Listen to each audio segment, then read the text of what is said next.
So I think Mm-hmm. it's still early days. The American charge sheet which they have presented, is also kind of laughable in many ways. It sounds more like a movie script. Uh, so I think there are a lot of unanswered questions on that one.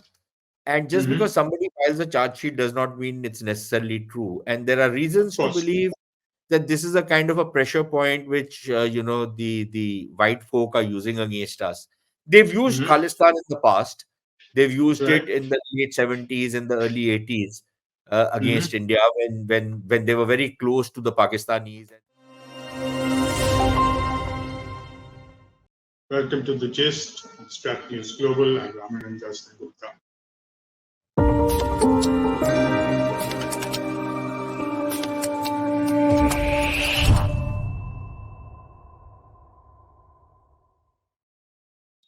Our special guest today is Sushant Sareen, Senior Fellow at the Observer Research Foundation.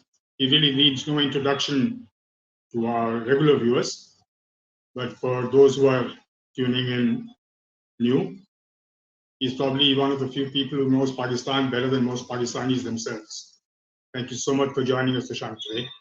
Always happy to be on your show here. So, Sushant, today we're going to be talking about this strange phenomena of anti-Indian sort of terrorists popping off one by one, mostly from Pakistan. And but before we start that, I'd just like to do a quick question on this guy called Gurpatwant Singh Pannun, a guy out of New York who's who's a regular hard-blown Khalistani, and he's been on this anti-India tirade. The Americans have sort of said that there is a plot made by the MEA to sort of pull him down, and that they foiled that plot, and they actually launched a judicial inquiry into it, and so have we, I believe. What have you got to say on that point first, before we come back to Pakistan? Look, one is that Pannu is not just a designated terrorist as far as India is concerned, uh, but I think he should be a global terrorist, considering that he has been openly issuing threats against airlines, uh, calling for the assassination of diplomats, uh, his Hindu phobic rants, all of that, giving, in fact, announcing bounties for carrying out terror attacks in India. Uh, Right. so, so I think he's clearly a very problematic guy, not just for us, of course, but also for the Americans. And one really needs to ask a question of the Americans as to why they have not moved against this guy. Can you imagine, Ram, that somebody in the United States was to issue a threat tomorrow that no Jew should fly in United Airlines on such and such date, otherwise, they will be flying at their own peril. Do you Mm-hmm. think Americans will keep quiet? They will not take any action against the person? Right. Do you think that is likely to happen? If you think That's, that somebody issues death threats against American diplomats, how do you mm-hmm. think the FBI is going to treat those guys? If, for Absolutely. example, in a country where you can't even misgender somebody, you openly call for, targeting Hindus, and Mm-hmm. you file their places of worship, you attack their places of worship. Uh, how is that any different from somebody attacking a synagogue or a church or a mosque? How is it that it's all right to attack Hindus in the United States, and that's perfectly kosher as far as the American authorities are concerned? But if something similar was to happen to some other community, all hell would break loose. So I think there are very serious questions to be asked about the bona fides of the Americans also. And then Mm-hmm. we come to this particular charge which has been made. Number one, there is the Canadian charge, and uh, it's kind of strange that there are so many gangland killings happening in Canada. In fact, just a couple of days back, again, somebody who had tweeted in favor of India, Punjabi, I'm not sure if he's a Sikh or not, Mm-hmm. uh, was firing outside his house. Nobody is Oh, ever arrested. No action is ever taken. This famed Five Eyes and Canada is a rule of law country. Where does all that rule of law go when it comes to attacking these or capturing these Khalistanis? Or is it Right. that rule of law is only until the Jagmeet Singh, that great Jagmeet Singh, who is Trudeau's partner in crime, until Hmm. and unless we don't get his approval, the Canadian law and order authorities simply collapse. So Right. I think there are very serious questions to be asked. Then about Pannu, look, again, there is we don't know the government of India has instituted an inquiry, but that inquiry is also about the nexus between these criminal gangs, the drug mafias, people who are doing gun running, terrorism, all kinds of other things. Uh, Hmm. and if in the course of that inquiry, there is some information which the government of India gets about some characters who are of Indian origin who are probably involved in hitting this guy, then Hmm. we'll have to wait and see what exactly is the reason for it. Right. Is it a gangland, conflict which has gone wrong and somebody's targeting him? Some payments had to be made, not made, something or the other. So I think Hmm. it's still early days. The American charge sheet which they have presented, is also kind of laughable in many ways. It sounds more like a movie script. Uh, so I think there are a lot of unanswered questions on that one. And just Hmm. because somebody files a charge sheet does not mean it's necessarily true. And there are Of reasons to course. believe that this is a kind of a pressure point which the white folk are using against us. They've used Hmm. Khalistan in the past.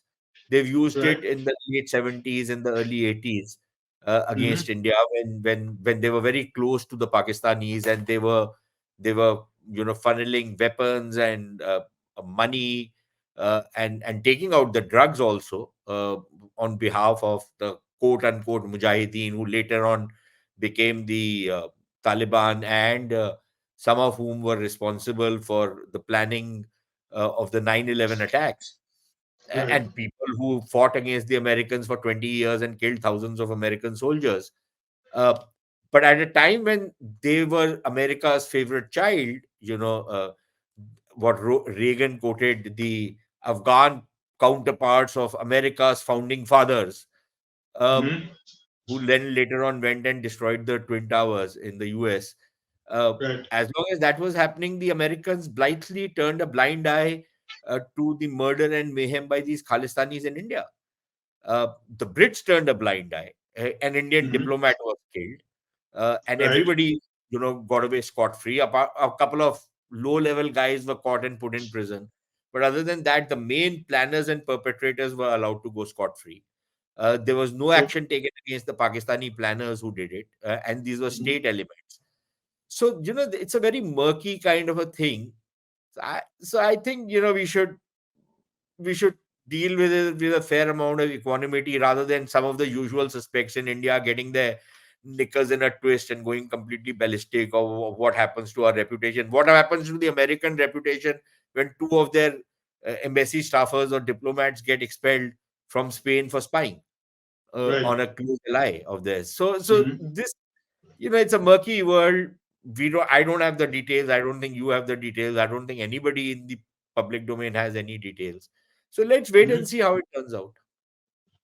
What about the that rat called the Intercept saying that they have got a secret note from the MEA which says that Have you they seen have the to get them. language of that memo? Yeah, I've But seen it. That's okay, not so MEA language at Intercept, all. you see, Intercept is a bunch of clowns. They're a bunch of jokers, complete idiots. These Hmm. are people who, they're patsies basically. They've started this goddamn website. They publish all Hmm. kinds of nonsense, and somehow it seems that they are the go-to place for anybody who wants to leak anything, right? So the ISI, apparently they claim that the ISI or somebody from some military officer gave them that so-called cipher, which was then used to implicate Imran Khan. Okay, Right. that cipher is a work of fiction in many ways. Everybody Hmm. knew that American Pakistani relations are strained, right? That Hmm. cipher says nothing really.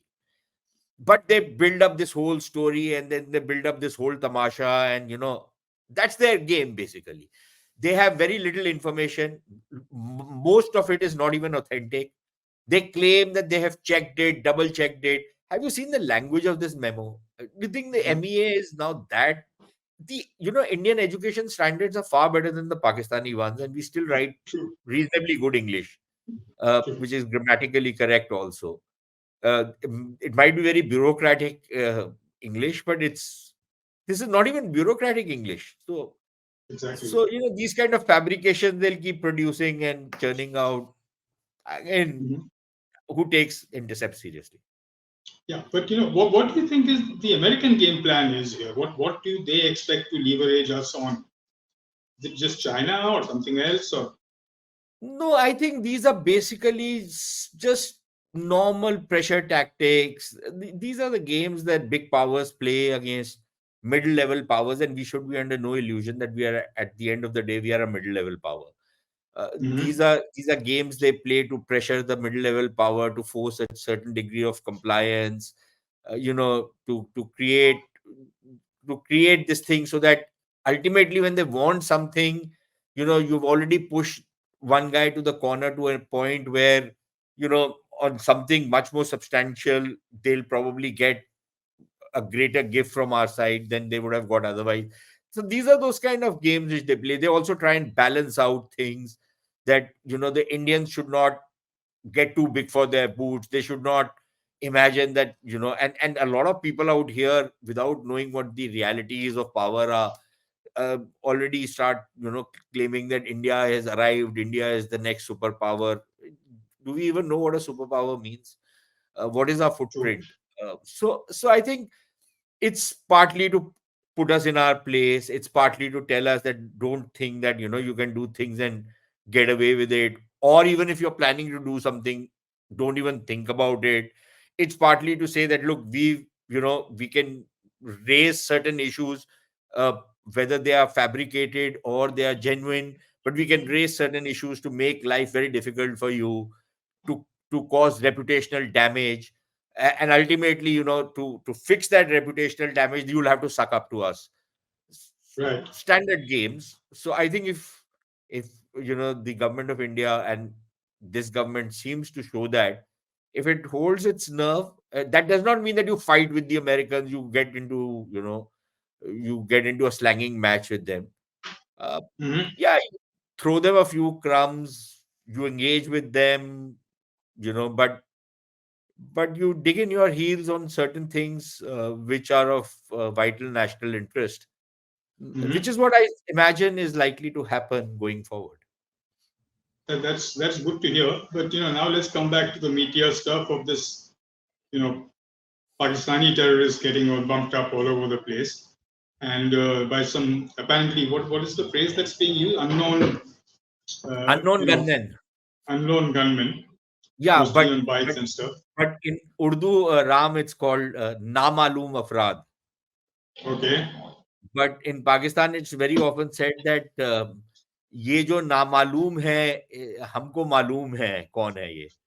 And okay. basically, it's a euphemism which is very often used for Pakistani dirty tricks agencies, dirty tricks department of Pakistani intelligence agencies, the ISI, IB, MI guys, Hmm. the death squads which they have, raised and they nurture and they sustain. Uh, and there are plenty of these death squads which they run. Uh, they also have their own,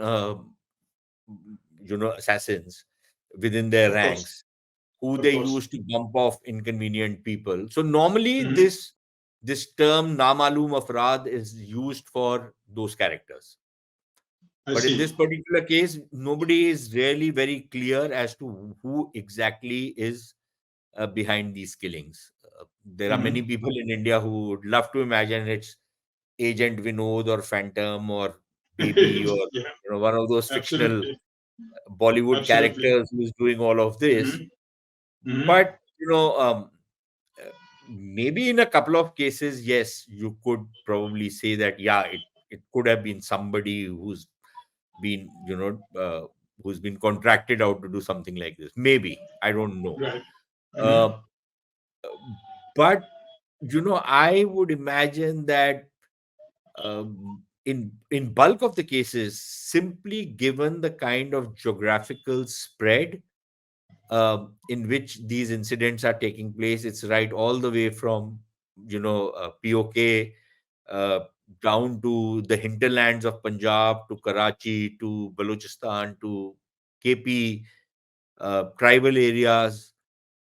Yeah, even internationally. If Indian intelligence has that kind of a footprint in Pakistan, then okay, fine. Then everything what people say that India is the next superpower, I'll buy it. I have Mm-hmm. my doubts whether that's actually the case. Yeah, but we are also talking internationally. I mean, we are talking about some of the people who have been killed in the UK and a lot in Canada, other places too. Yeah, So, look, the UK guy apparently, there was a post-mortem in that guy's case, that Khanda they said fellow. it is a poison or something like that, right? Yeah, but they had figured out it's a natural death apparently in Khanda's case. Okay. In the case of this fellow, this terrorist Khalistani fellow, Nijar, Mm-hmm. uh, again, look, the guy was a criminal at the end of the day. Most of these True. Khalistanis are criminals.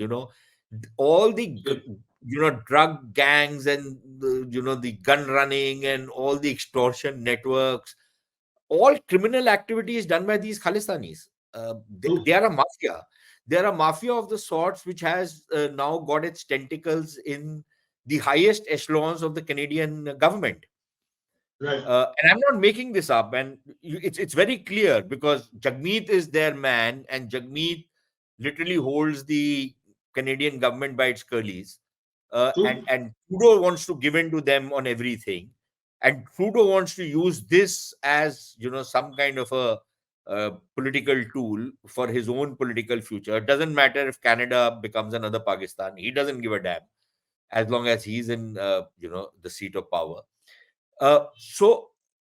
In Niger's case, it just as well could be a gangland killing, because even in the past, there have been other people who have been involved in this entire. There was this guy Ripu Daman Singh Malik who had turned That's right. around, who'd become, Yeah. who had renounced this whole Khalistani thing.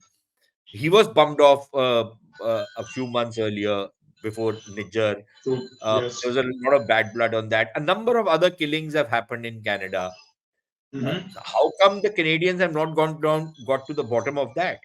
How come they have suddenly narrowed down on this Niger fellow? So, I think in most of those cases, there is no smoking gun really, which would Mm-hmm. point to India. But the really interesting and the really mysterious ones are the spate of killings in Pakistan. Right. Uh, and I think the numbers are around 2 dozen over the last year or so. I Uh, heard about 30 already. yeah, so but you could go back because the first, as far as I remember, the first Mm-hmm. guy who was actually bummed off in a very mysterious way happened way back in 2013, when Okay. there was no Doval, there was no Modi, none of these guys was there. These Mm-hmm. guys did not come into the central government. Uh, so I'm talking about 2013.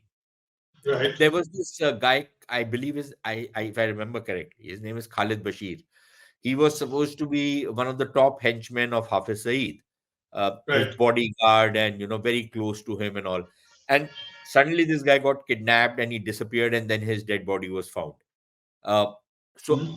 so that was the first instance of one of these guys getting bumped off. Over the years, there's been an odd case here and there. Again, we don't know what exactly was behind it, whether there was some kind of internecine warfare between groups, whether there was some kind of a power struggle within the group, whether there was somebody.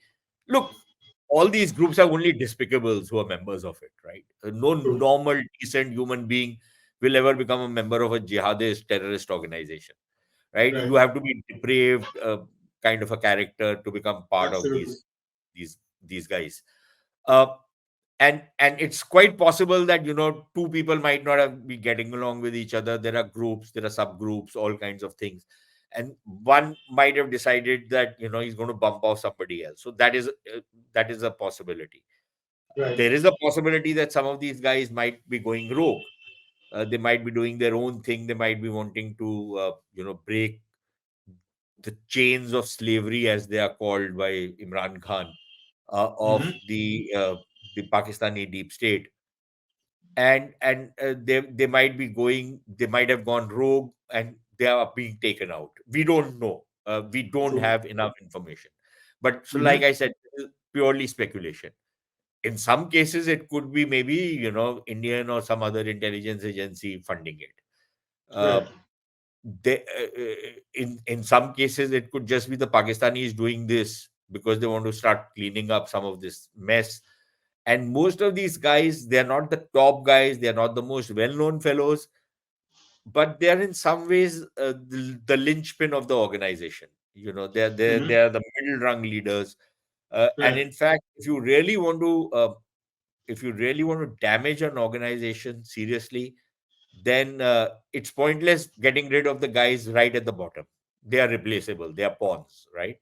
Mm-hmm. It's even counterproductive to get rid of the top guys, because the top guys uh, don't really, they have a certain value, definitely, but decapitation of the top leadership doesn't necessarily lead to any loss of firepower as far as an organization is concerned.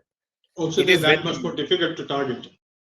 Yeah, it's when the middle rung, the guys who are really controlling the things, who are running your media operations, the guys who are running your recruitment, the guys who are running your training, the gun running, Mm-hmm. the works, right? The real planners, the Zarar Shahs and the Lakhvis, and this low life Sajid Mir type of guys. It's when Right. you go after these guys and you start, you know, chopping their heads off, that actually starts affecting the effectiveness of an organization. Uh, Mm-hmm. that's my analysis. There are people who would probably disagree with me on that. Uh, Yes. but this is the level of people who are now being taken out in many ways. In some cases, some of them are supposed to have retired, uh, Okay. but it's difficult to say what exactly is behind it. But obviously, there is something behind it, because if one, two, five, six cases, you can say that it's coincidence. But when it Right. happens, my information is about 2 dozen, give or take a few. Yours is almost Mm-hmm. 30 people. That's a lot of coincidence. That kind of Absolutely. coincidence Yes. doesn't normally happen. Mm-hmm. And they're all linked to some event or the other in India as well. But then I suppose that's part of the. I mean, any big terrorist there would be in some way Yeah, linked to India logistics. yeah. So because they're number one, they're linked to one of the terrorist organizations in Pakistan, and number Mm-hmm. two, in many cases, they are linked to a relatively recent operation which they might have carried out, which caused a lot of casualties. Now, Right. which is why it one wonders, is this some kind of a CBM taking place? That this is one of the metrics that you get rid of.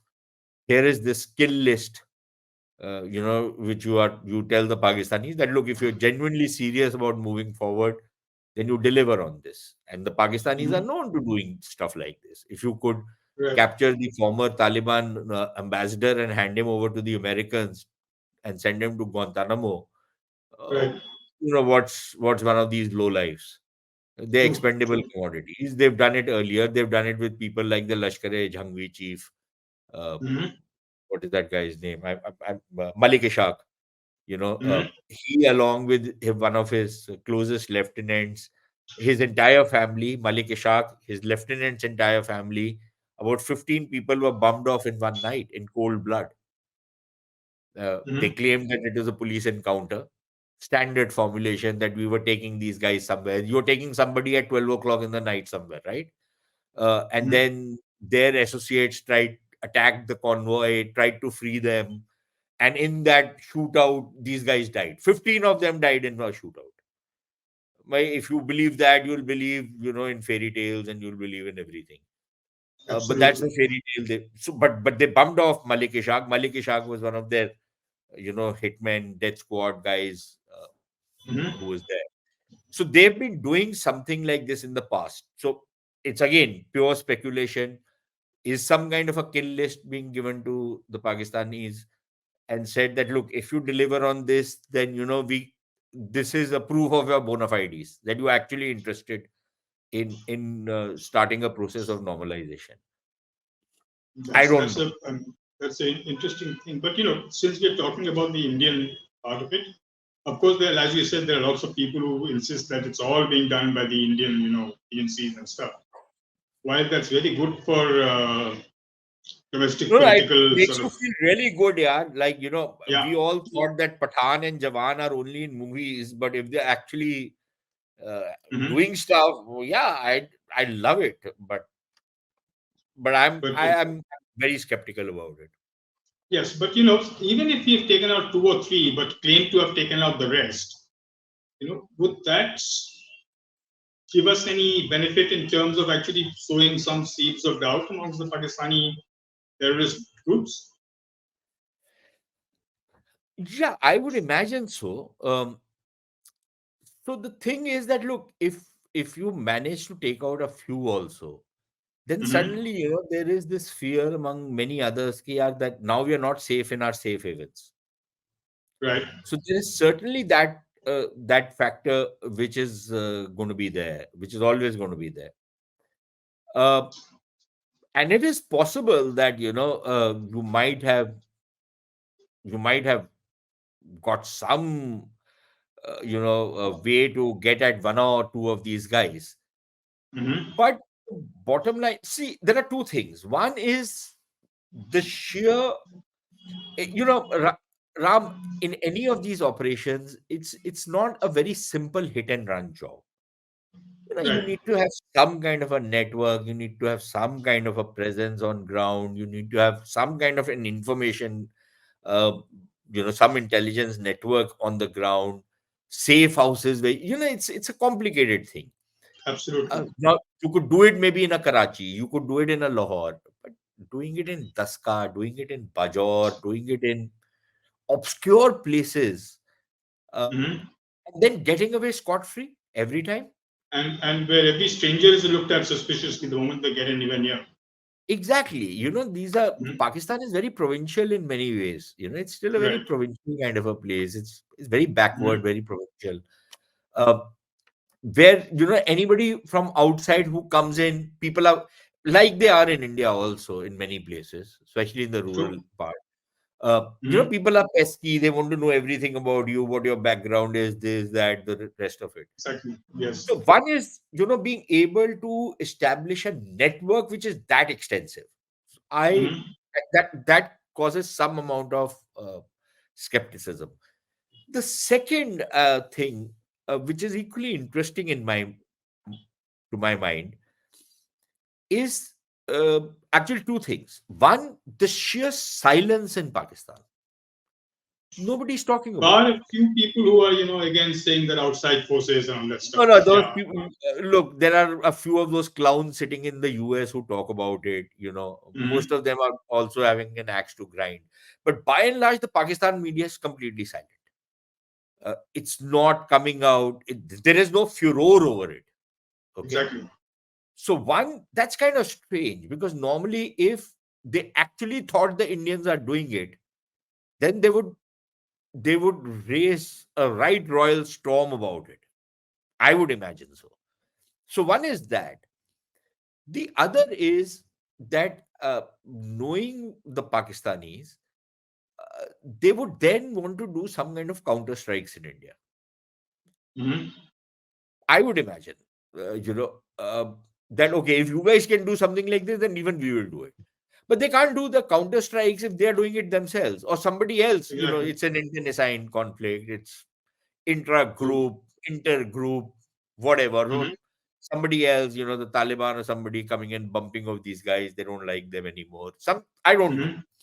Right. Uh, But if supposing they were convinced that it was Indian intelligence assets or agents or whatever you want to call them who were behind these kind of killings, uh, would they just be sitting on their haunches and doing nothing? Again, I don't know. I'm a little skeptical if that was going to be the case because History says intelligence. otherwise. Yeah, yeah. Huh? History says otherwise. I mean, you can't just, they Yeah, will not like you to sit back. yeah. There's So, always a kind of a tit for tat that you and then there is this thing that look, there is a certain honor also among these rogues. There are certain mhm, red lines none of them cross. right. You don't hit the families of people. You don't do many such things because then when the other side starts doing the same thing, then it gets really ugly. Otherwise, Mhm, it's part and parcel of the business. But out here, we've not seen any such action as well. So I am a little skeptic. I'm pretty sure that it feels really. Look, I will certainly never shed a tear if a terrorist has died. He's been bummed off. What, right? absolutely. There's no It doesn't sympathy matter for who those. does it. Yeah, Yeah, and no matter who does it, there's no sympathy for the bugger. yeah.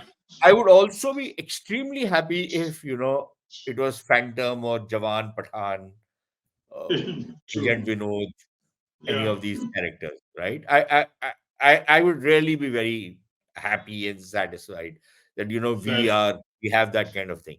But I have my doubts whether it's any of these. Hmm. Uh, so that is where we are at, and that's the best one can do, given that there is something very sinister which is taking place, Hmm. uh, You know, but nobody we're really knows. almost, yeah, we're almost running out of time. But I have a last question. I read somewhere that one of the things could be, apart from, as you said, perhaps we have given them a kill list, but I believe the FATF too has given them some kind of a thing about terrorists. I don't know what the Financial Action Task Force has to do with terrorists, but I believe they too have a No, thing. Could that be? look, at best, Ram, my own sense is that the FATF at all is a very peripheral thing in this whole thing. Uh, Hmm. the Pakistanis need to be careful on this whole FATF question, but for now they are out of the woods. They're Right. back. They're no longer in a gray list or something like that. Hmm. Right. So the incentive for them to come onto the normal list, the white list, if for want of a better phrase, uh, Hmm. that incentive is not really there. They're already there, right? Right. And to push them back onto the gray list is not going to be in. It's not something which will happen, simply because uh, something is going India on. wants In it. Yeah. fact, there are some recent reports of some massive, just about 2 or 3 days back. There is this encounter specialist from Pakistan, Hmm. the man who you could say is the illegitimate father of the Pashtun Tahaffuz movement, because it was the killing which he did of a Pashtun model which led to the Hmm. creation of PTM. This fellow cop by the name of Rao Anwar, who is believed to have carried out 400 encounter killings in Pakistan.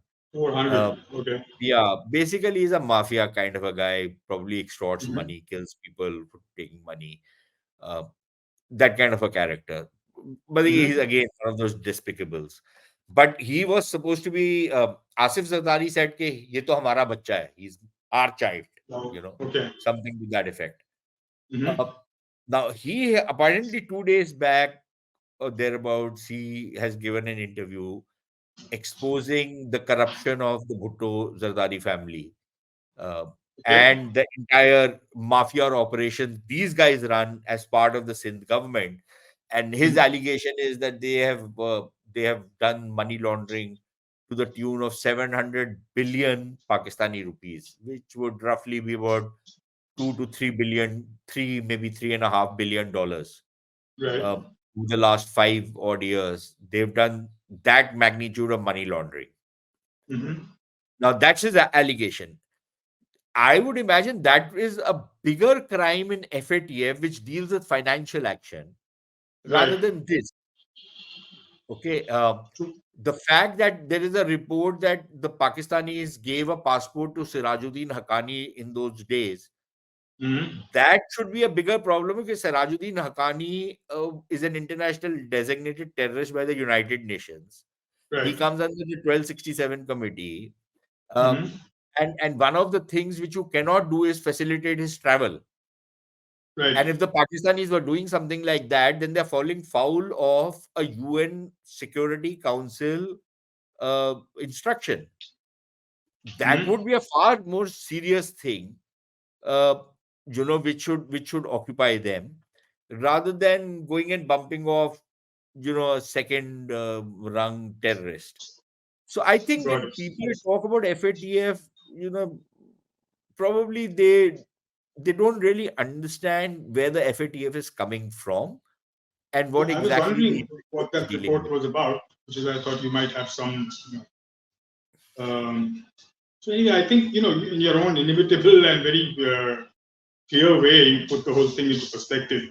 I think a lot of our readers would have been, I mean, viewers would have been very, very interested in what's been going on. And I think you put in, though, of course, there will be people who will say, no, we did it.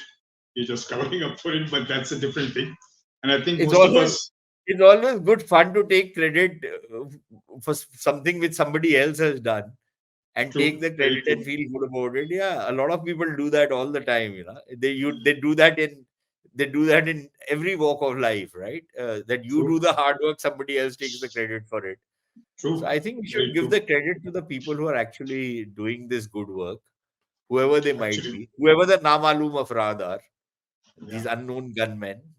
I think yeah, we owe them a debt of gratitude for bumping off absolutely. these low lives. Three Yeah. cheers to for them, Yeah, 3 years, regardless of man. who they are.